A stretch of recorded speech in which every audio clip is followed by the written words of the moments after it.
بسم الله الرحمن الرحيم.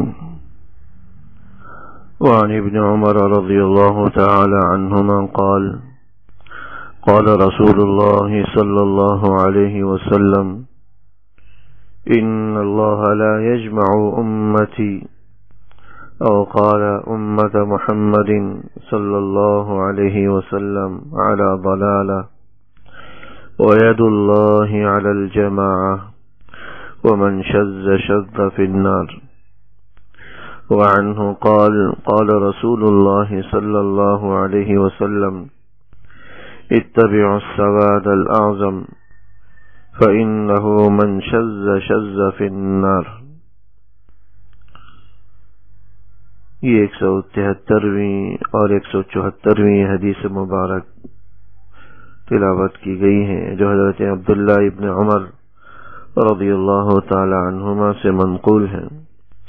حضرت عمر فاروق رضی اللہ تعالی عنہ کے صاحبزادے ہیں عبداللہ۔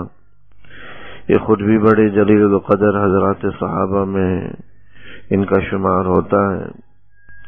اللہ کے رسول صلی اللہ علیہ وسلم کے ارشاد گرامی نقل فرماتے ہیں: ان اللہ لا یجمع امتی، کہ اللہ میری پوری امت کو، یہ فرمائے کہ اللہ امت محمد صلی اللہ علیہ وسلم کو گمراہی پر کبھی جمع نہیں کریں گے، اور اللہ کی مدد، نصرت اور تائید ہوگی جماعت کے ساتھ۔ ومن شذ شذ فی النار، اور جو اللہ کی تائید کردہ جماعت سے علیحدگی اختیار کرے گا، اس کو جہنم میں سب سے الگ کر دیا جائے گا، اس کو تنہا جہنم میں داخل کر دیا جائے گا۔ اسی طرح دوسری روایت میں فرمایا اللہ کے رسول صلی اللہ علیہ وسلم نے کہ اتبعوا السواد الاعظم، کہ تم جمہور امت کی پیروی اور اتباع کرو۔ فإنه من شذ شذ فی النار، کیونکہ جو سواد اعظم یعنی جمہور امت سے علیحدگی کرتا ہے تو جہنم میں اس کو الگ کر دیا جاتا ہے، علیحدہ کر دیا جاتا ہے۔ یہ دو روایتیں ہیں جس سے یہ بات معلوم ہوئی کہ اللہ جل شانہ کبھی پوری امت کو گمراہ نہیں کرے گا۔ ایسا نہیں ہوگا کہ پوری کی پوری امت گمراہی پر متفق ہو جائے اور کوئی بھی حق پر نہ رہے۔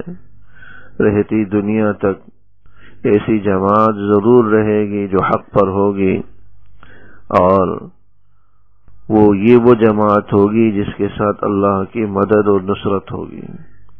جبکہ دوسری روایت سے پتہ چلتا ہے کہ سواد اعظم، اس سے مراد وہ جمہور امت ہے کہ جس طرف افراد کے اعتبار سے امت کی کثرت ہو، تعداد کے اعتبار سے جن کی جماعت سب سے بڑی ہو، وہ سواد اعظم سے مراد یعنی وہ بڑی جماعت جو افراد کے اعتبار سے سب سے زیادہ ہو۔ تو ہمیں اسی کی اتباع کی ہمیں تلقین کی گئی، اسی کی اتباع کا ہمیں حکم دیا گیا کہ جو سواد اعظم یعنی جمہور امت سے علیحدگی اختیار کرے گا وہ جہنم میں جائے گا، گمراہی میں پڑ جائے گا، اور ہر گمراہی انسان کو جہنم کی طرف لے جانے والی ہے۔ تو سواد اعظم سے مراد جمہور امت ہے جس طرف امت کی افراد کی بڑی تعداد موجود ہو۔ بعض محدثین جیسے کہ ملا علی قاری رحمہ اللہ، جو اس کتاب کے مشکات کے شارح بھی ہیں، انہوں نے فرمایا کہ اس سے مراد وہ مسلک ہے جس کی تعداد سب سے زیادہ ہو۔ وہ مسلک مراد ہے جس کی تعداد سب سے زیادہ ہو، جس کے متبعین اور پیروکار سب سے زیادہ ہوں۔ تو جس کے متبعین، پیروکار، تعداد سب سے زیادہ ہوگی وہ جماعت برحق ہوگی، اور وہ ایک طرح سے ایسی جماعت ہوگی جس پر امت کا اتفاق ہوگا، امت کا اجماع ہوگا۔ اسی ہی کی ہمیں پیروی کی ترغیب دی گئی، تعلیم دی گئی، اور الحمدللہ جتنے بھی مسالک ہیں ان میں احناف کا جو مسلک ہے، امام اعظم ابو حنیفہ رحمہ اللہ تعالی کے پیروکاروں کا وہ مسلک، وہ مذہب پوری دنیا کے اندر تعداد کے اعتبار سے بھی سب سے زیادہ ہے، اور اللہ جل شانہ نے اس مذہب کے مسلک کے لوگوں سے جو دین کی خدمات لی ہیں وہ بھی دیگر کے مقابلے میں سب سے زیادہ ہے. تو یہ سواد اعظم، اس سے یہی مراد ہے. اللہ جل شانہ فرما رہا ہے کہ تم سواد اعظم کی یعنی جمہور امت کی جس کی تعداد سب سے زیادہ ہو اس کی تم اتباع اور پیروی کرو. جو اس سے علیحدگی اختیار کرے گا وہ جہنم میں جائے.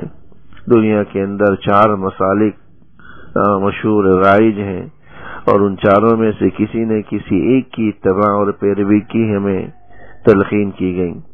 ایک تو امام اعظم ابو حنیفہ رحمہ اللہ تعالی کا مسلک، دوسرے امام شافعی رحمہ اللہ، امام مالک رحمہ اللہ اور امام احمد بن حنبل رحمہ اللہ. ان چاروں میں سے کسی ایک کی بھی پیروی انسان کو نجات دے دے گی.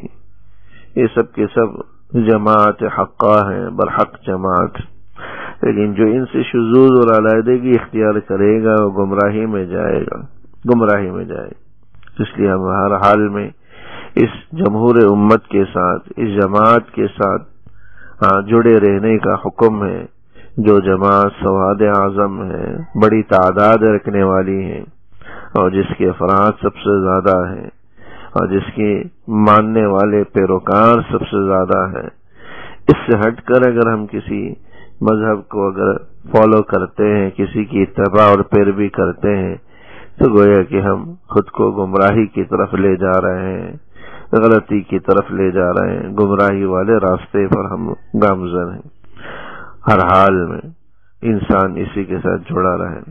کچھ لوگ وہ ہوتے ہیں جو ذاتی مفادات کے لیے اپنے مسالک کو چھوڑ کر کچھ ایسے طبقات کی پیروی اختیار کر لیتے ہیں جن کی تعداد انتہائی قلیل ہے، جو دل میں مفاد جس مسلک میں مذہب میں دیکھتے ہیں تو بس اوقات اس کو اختیار کر لیتے ہیں. تو یہ مفادات کی بنیاد پر پسند یا اپنا پسند کی بنیاد پر نہیں ہے. یہ تو حدیث کا حکم ہے کہ ہمیں ہر حال میں سواد اعظم کے ساتھ، جمہور امت کے ساتھ خود کو جوڑے رکھنا ہے. جو اس سے علیحدگی اختیار کرے گا گویا کہ وہ اپنا ٹھکانہ جہنم میں بنائے گا. اللہ جل شانہ ہمیں اسی کے ساتھ جڑے رہنے کی توفیق عطا فرمائے، جمہور امت کے ساتھ، کیونکہ اسی کے ساتھ اللہ کی مدد اور نصرت بھی ہے. ید اللہ علی الجماع، فرمایا کہ اللہ کی مدد ید سے مراد ہاتھ کا ہوتا ہے، لیکن اس سے مراد ہاتھ سے اللہ کی مدد اور نصرت ہے. اللہ کی مدد اور نصرت جماعت کے ساتھ ہے، اس جماعت کے ساتھ ہے جو سواد اعظم ہے، جو جمہور امت ہے، جو جس پر امت کی کثرت کا اتفاق ہے، امت کی بڑی تعداد کا جس پر اتفاق ہے، اس کے ساتھ اللہ کی مدد نصرت ہے اور اسی کی پیروی اتباع کا ہمیں حکم ہے. جو اس سے عدول کرے گا، علیحدگی اختیار کرے گا، جو اس سے اپنی راہیں جدا کر لے گا، اللہ جل شانہ اس سے اپنی راہیں جدا کر لے گا اور وہ گمراہی میں جا پڑے گا اور جہنم کا حقدار ہوگا. اللہ ہم سب کی حفاظت فرمائے. وصلی اللہ تعالی علی خیر خلقہ محمد وآلہ وصحبہ اجمعین. آمین برحمتک یا ارحم الراحمین.